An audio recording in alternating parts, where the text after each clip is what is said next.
वेदांत दर्शन में परम पुरुषार्थ की ऊपर चर्चा करेंगे। वेदांत एकमात्र तत्व मानता है और वो है ब्रह्म। ब्रह्म के अलावा और किसी भी तत्व का अस्तित्व नहीं और वही परम पुरुषार्थ है। मनुष्य को ब्रह्म ज्ञान की तरफ अग्रसर करना ही वेदांत का उद्देश्य है और इसी के लिए दर्शन का पूरा विकास स्ट्रक्चर खड़ा किया गया है। ब्रह्म अजन्मा है, वो निर्गुण है, निराकार है, निरवय है। उपनिषदों में ब्रह्म का निरूपण ऋषि नेति नेति के माध्यम से करते हैं।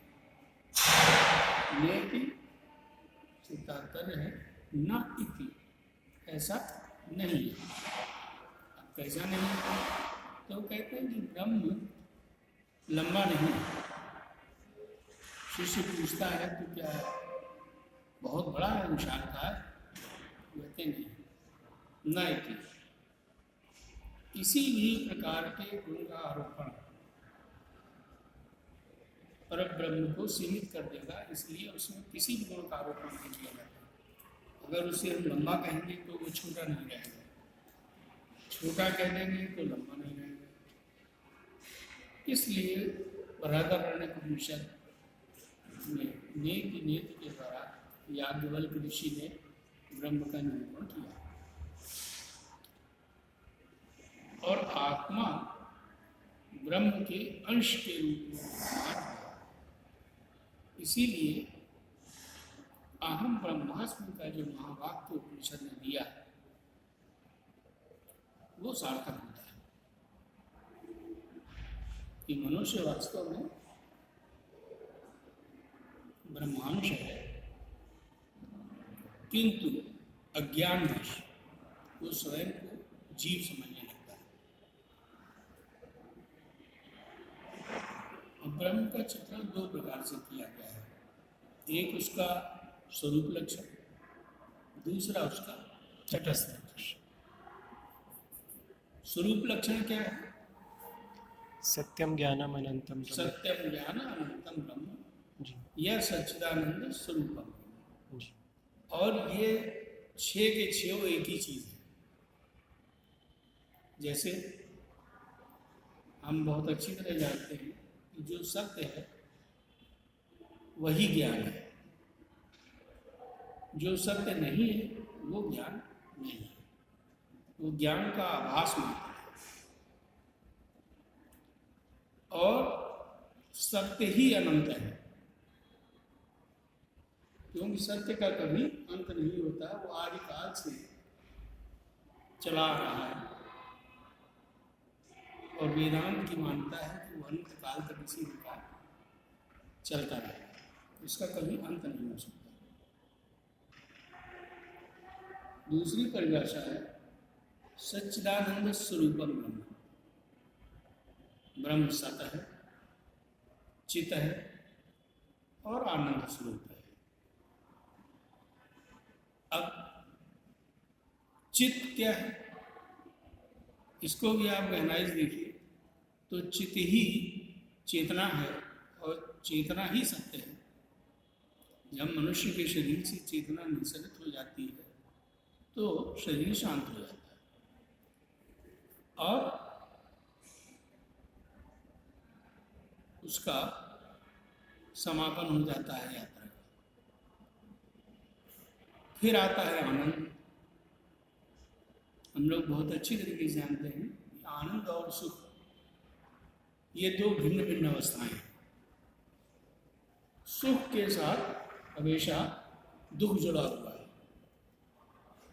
अगर किसी बच्चे के 60% नंबर आ जाते हैं तो वो सुखी हो जाता है, खुश हो जाता है कि हमने अपनी मेहनत का फल प्राप्त किया। लेकिन जब वो देखता है कि उसके मित्र के 72% आ गए, 70% आ गए, तो उसका सुख उसे अनुभूति होती है कि अरे हमें तो और नुकसान होता, हमने और श्रम किया होता तो हमारे नंबर और अच्छे होते। तो सुख के साथ हमेशा दुख का भाव जुड़ा है, इसीलिए सुख दुख एक साथ बोले जाते हैं। जी किंतु आनंद की स्थिति अलग है। आनंद एक बार प्राप्त हो जाता है तो फिर वो कभी नष्ट नहीं होता। क्यों? क्योंकि आनंद का प्राप्त होना मतलब ज्ञान की प्राप्ति, और ज्ञान जब एक बार मिल गया तो फिर वो नहीं जाता। अज्ञान का नितांत तिरोभाव हो जाता है और व्यक्ति ज्ञान स्वरूप हो जाता है। तो यहीं से आनंद की उत्पत्ति होती है। फिर उसके लिए काम, क्रोध, लोभ, मद, माया ये सब नष्ट हो जाते हैं, क्योंकि विकारहीन शरीर हो जाता है। जी ये सारे विकार निसरित हो जाते हैं और उसकी जगह आनंद से भर जाता है, और फिर वो लोकोपचार की भावना से जीवन पर्यंत काम करता रहता है। इसके साक्षात उदाहरण तथागत बुद्ध और महावीर स्वामी। हम लोग जानते हैं कि उन्हें कैवल्य प्राप्त हो गया, निर्वाण प्राप्त हो गया, लेकिन वो जीवन पर्यंत दूसरों को मोक्ष के लिए संघर्ष करते रहे, समाज को आदर्शवादी बनाने के लिए प्रयत्न करते रहे कि हर व्यक्ति आनंद से भर जाए। जी इसीलिए गौतम बुद्ध कहते हैं अपदीपो भव। अपदीपो भव का भाव यही है कि जब आप स्वयं मोक्ष प्राप्त कर लें, निर्वाण प्राप्त कर लें, तब सबके लिए लग जाए। सामूहिक रूप से, और गौतम बुद्ध ने तो लिखा भी है जगह पर कि जब सारे प्राणी मुक्त हो जाएंगे जी तब मैं निर्वाण को स्वीकार करूँगा, तब तक मैं बंधन में ही रहना चाहता हूँ। तो जो स्वरूप लक्षण है ब्रह्म का वो यही है, और इसमें भी भावात्मक और अभावात्मक दो प्रकार का वर्णन है। ये भी जो मैंने आपको बताई दो परिभाषाएं, ये भावात्मक है, और अभावात्मक में नेति नेति के द्वारा व्याख्या की गई है उपनिषदों में कि ब्रह्म में। तो यही बात स्पिनोजा के दर्शन में आप देखते हैं, जब वो कहता है कि किसी भी गुण का आरोपण करना मनुष्य को सीमित कर देना, ईश्वर को सीमित कर देना। उसका जो सर्वेश्वरवाद है वो यही कहता है, जो उपनिषदों में लिखा हुआ है। पढ़ा है कि नहीं आपने? जी सर बीएम पढ़ा होगा। जी any attribution is a limitation. बस, तो उसको यहाँ पे आप कंपेयर कर सकते हैं। अब आइए, नेति नेति के अलावा भी बहुत सारी चीज़ें हैं, जैसे ब्रह्म निरवयव है। निरवयव क्या होता है? जिसके कोई पार्ट्स नहीं हैं। जैसे हम लोग केमिस्ट्री में पढ़ते हैं, साल्ट दिया जाता है प्रयोग के लिए कि इसमें कौन कौन सा साल्ट है, छांटिए, तो वो अवयव है। मनुष्य का शरीर विभिन्न अवयवों से मिलकर बनता है। आँख, पैर, आँख, कान, नाक, विभिन्न चीज़ें जब मिलती हैं तो वो एक प्रॉपर शरीर का निर्माण होता है। जी लेकिन ब्रह्म में ऐसा नहीं है, क्योंकि ब्रह्म का कोई आकार नहीं है, वो निराकार है,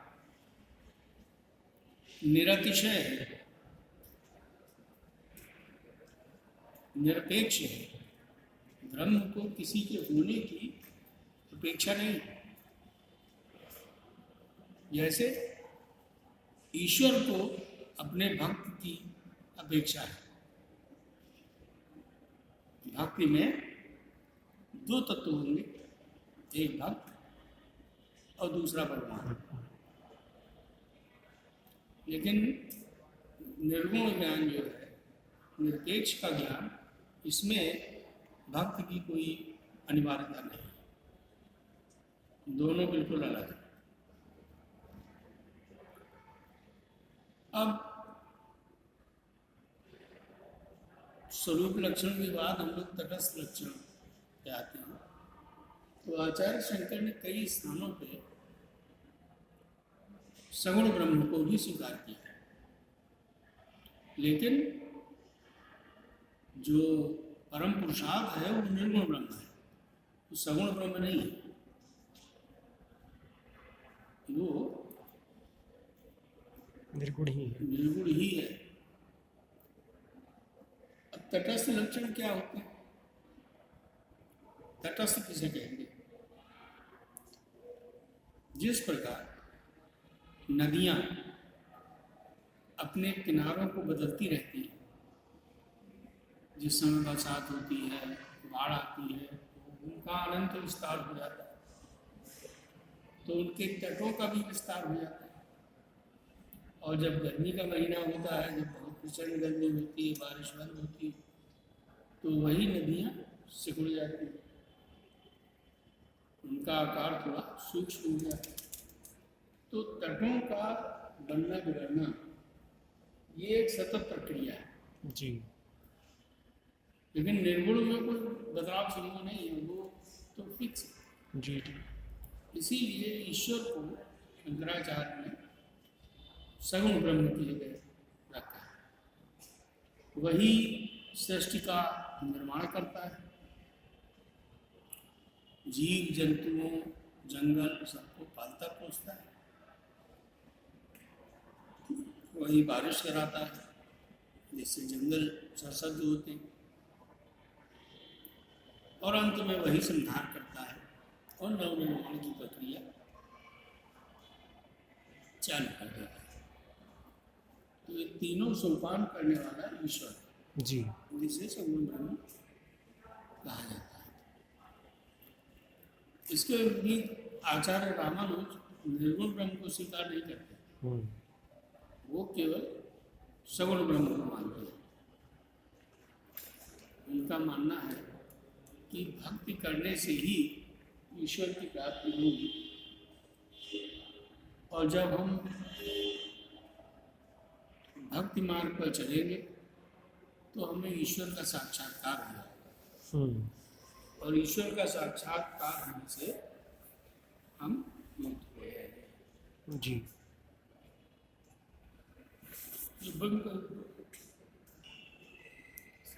आचार्य शंकर का एक ब्रह्म से जुड़ा हुआ है गंभीर सिद्धांत है प्रतिबिंबवाद।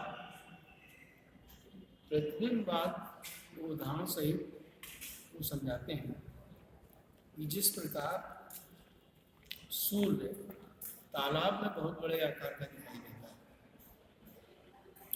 लेकिन वही जब हम छोटे छोटे दीप पानी भर के रख देते हैं तो सूर्य का आकार छोटा हो जाता है, किंतु उसकी ऊष्मा और आकार सब कुछ वही रहता है।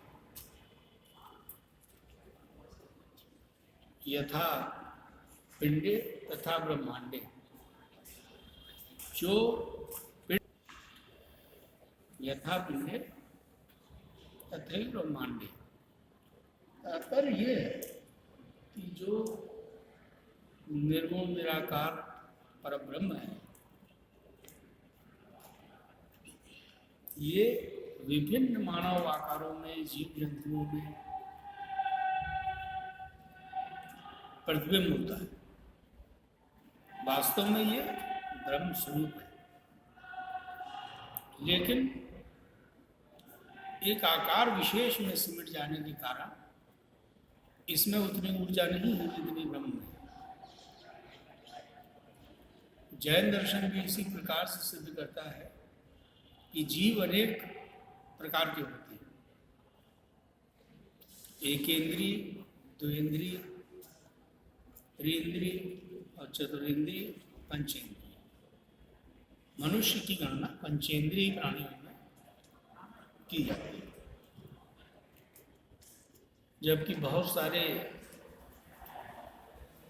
जीव ऐसे हैं जो एकेंद्रिय हैं, जिसमें अमीबा आता है। माइक्रोस्कोप से देखे जाने वाले बहुत सारे बैक्टीरिया उसी में आते हैं। फिर कुछ जीव द्विइंद्रिय हैं, जिसमें चींटी आदि आती है। इसी प्रकार मछलियों में त्रिइंद्रिय और चतुरिंद्रिय प्राणी पाए जाते हैं, किंतु इन सब में ब्रह्म का अंश वही है, बस इंद्रियों के विकास का अंतर है। इसलिए गीता और उपनिषद दोनों ही कहते हैं कि अपने समान ही सभी जीवों को समझना चाहिए और किसी को कष्ट नहीं देना चाहिए, क्योंकि ये भी उतने ही ब्रह्म के अंश हैं जितने कि हम। और कर्म फल भोग के अनुसार हमें शरीरों की प्राप्ति होती है। ऐसा नहीं है कि अकस्मात हमें किसी शरीर को दे दिया जाता है, बल्कि हम जो कार्य करते हैं, जो कर्म करते हैं, वो संचित होते रहते हैं और वही हमें अगले जन्म में शरीर दिलाते हैं।